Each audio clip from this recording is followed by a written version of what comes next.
Welcome to honey mummy kitchen. ఎండలు బాగా ఉన్నాయి కదండి, కొంచెం ఈరోజు సగ్గుబియ్యం కాసుకొని తాగుదాం. అందుకనే ఒక్కప్పుడు ఇవి నానబెడుతున్నానండి. చూడండి వేసుకుంటున్నాను.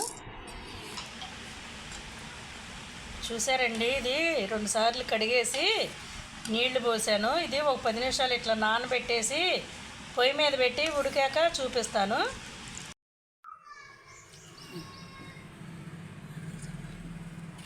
నేనేం చేస్తున్నానో చూస్తున్నారండి. క్యారెట్ తురుగుతున్నా సగ్గుబియ్యంలో వేయటానికి. మీకు చూపిస్తా ఇది ఎట్లా వేయాలో ఏంటని చూపిస్తా.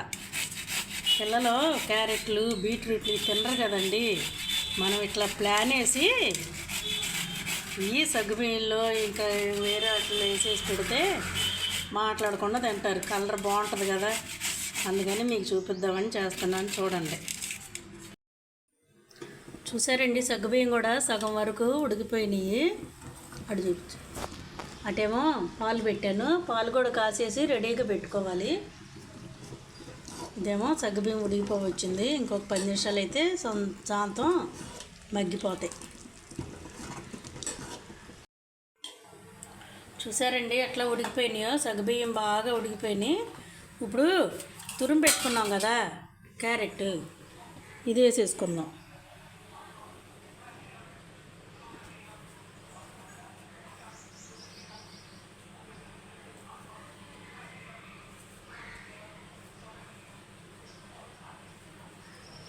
పెద్ద క్యారెట్లు 2 సరిపోతాయండి కప్పుడు సగ్గుబియ్యానికి.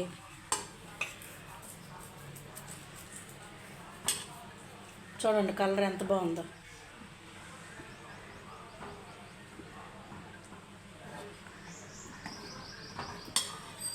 ఈ క్యారెట్ బాగా మగ్గిపోయే వరకు ఉడికించుకుందాం. ఒక 5 నిమిషాల్లో మగ్గిపోద్ది.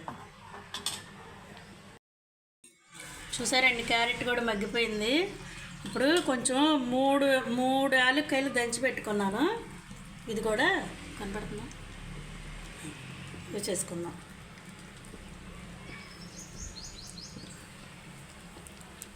పాలు కూడా కాసేసి రెడీగా పెట్టేసుకుందాం.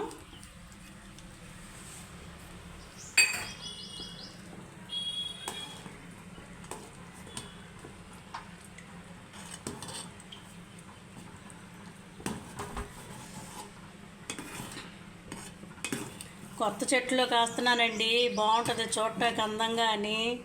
చూడండి ఎంత బాగుందో, నాకైతే బాగుంది. మరి మీకు ఏముందో, ఎలా అనుకుంటున్నారో మరి. చూడండి ఎంత బాగుందో, కలర్ బాగుంది. నాకు ఇష్టమండి సగ్గుబియ్యం పాయసం. మా పిల్లలు కూడా ఇంట్రెస్ట్గానే తింటారండి. మీరు కూడా ఒకసారి మీ పిల్లలకి ఇట్లా ట్రై చేయండి. క్యారెట్లు బీట్రూట్లు తినని పిల్లలు ఉంటారు కదా, ఇట్లా వేసేస్తే పిల్లలు చక్కగా తింటారండి.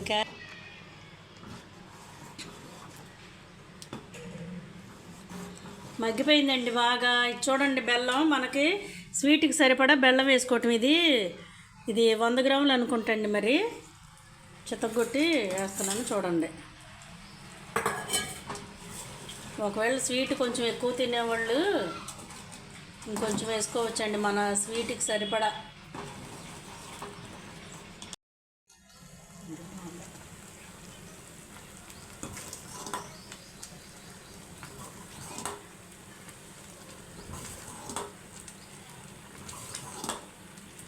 అయిపోయిందండి, ఉడికిపోతుంది కదా. పాలు పోసేసుకుందాం.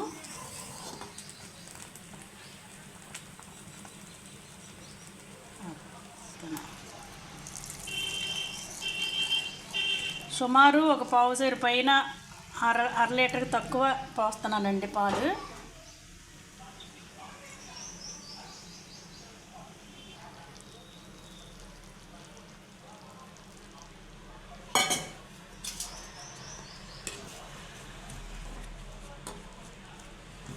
చూడండి ఎంత బాగుందో. అసలు చూడటానికి అందంగా కనపడితేనండి తినాలనిపించిద్దండి నాకు. ఏదైనా చూడటానికి ముందు అందంగా ఉండాలి, టేస్ట్గా ఉండాలి. అప్పుడు పిల్లలు కూడా ఇష్టపడి మనం ఏది చేసినా పేచీలు పెట్టుకోకుండా తింటారండి.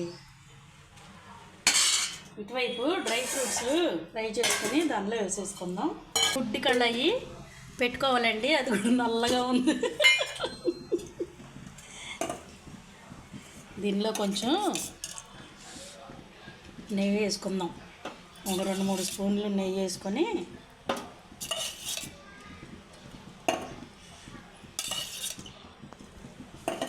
ఎండకి నెయ్యి కరిగే ఉంటుందండి, ఇదివరకు పేరుకుపోయేది.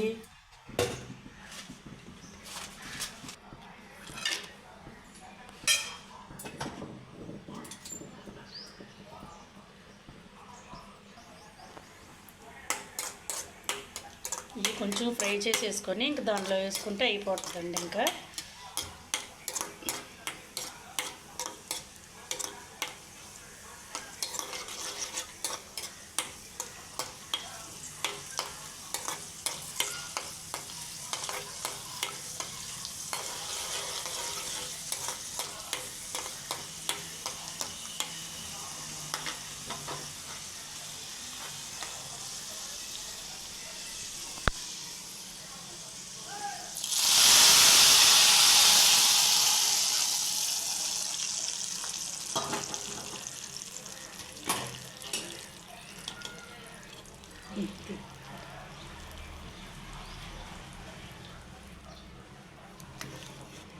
చూసారండి ఎంత బాగుందో, పాయసం అయిపోయింది. ఇప్పుడు స్టవ్ ఆఫ్ చేసుకొని ఇప్పుడు ఒక చిన్న పని చేయాలండి మనం. ఏంటంటే పొయ్యి కట్టేసాం కదా, కట్టేసిన తర్వాత కొంచెం టేస్ట్ కోసం కొంచెం సాల్ట్ వేసుకోవాలండి. పొయ్యి కట్టేసాక వేసుకోవాలి, ఎందుకంటే పాలు ఇరిగిపోతాయి.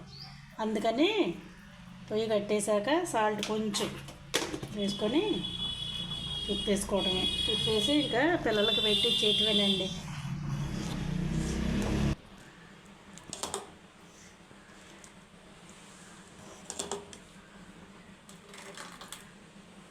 ఇది కొంతసేపు అయిన తర్వాత చిక్కబడిపోద్దండి. ఇప్పుడే పలచగా ఉన్నప్పుడు తాగేస్తే బాగుంటుంది.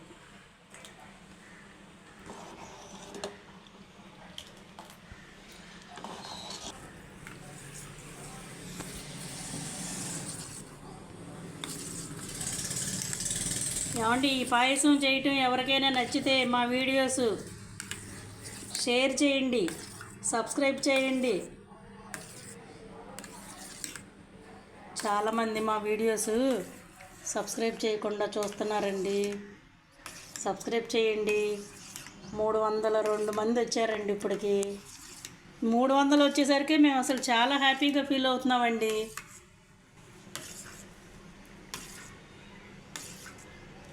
చూసారండి పాయసం ఎంత బాగుందో. మీకు నచ్చితే కనుక ఒకసారి ట్రై చేసి మీ పిల్లలకు కూడా హ్యాపీగా పెట్టండి. ఉంటామండి. బాయ్ అండి. అందరికీ గాడ్ బ్లెస్ యూ అండి.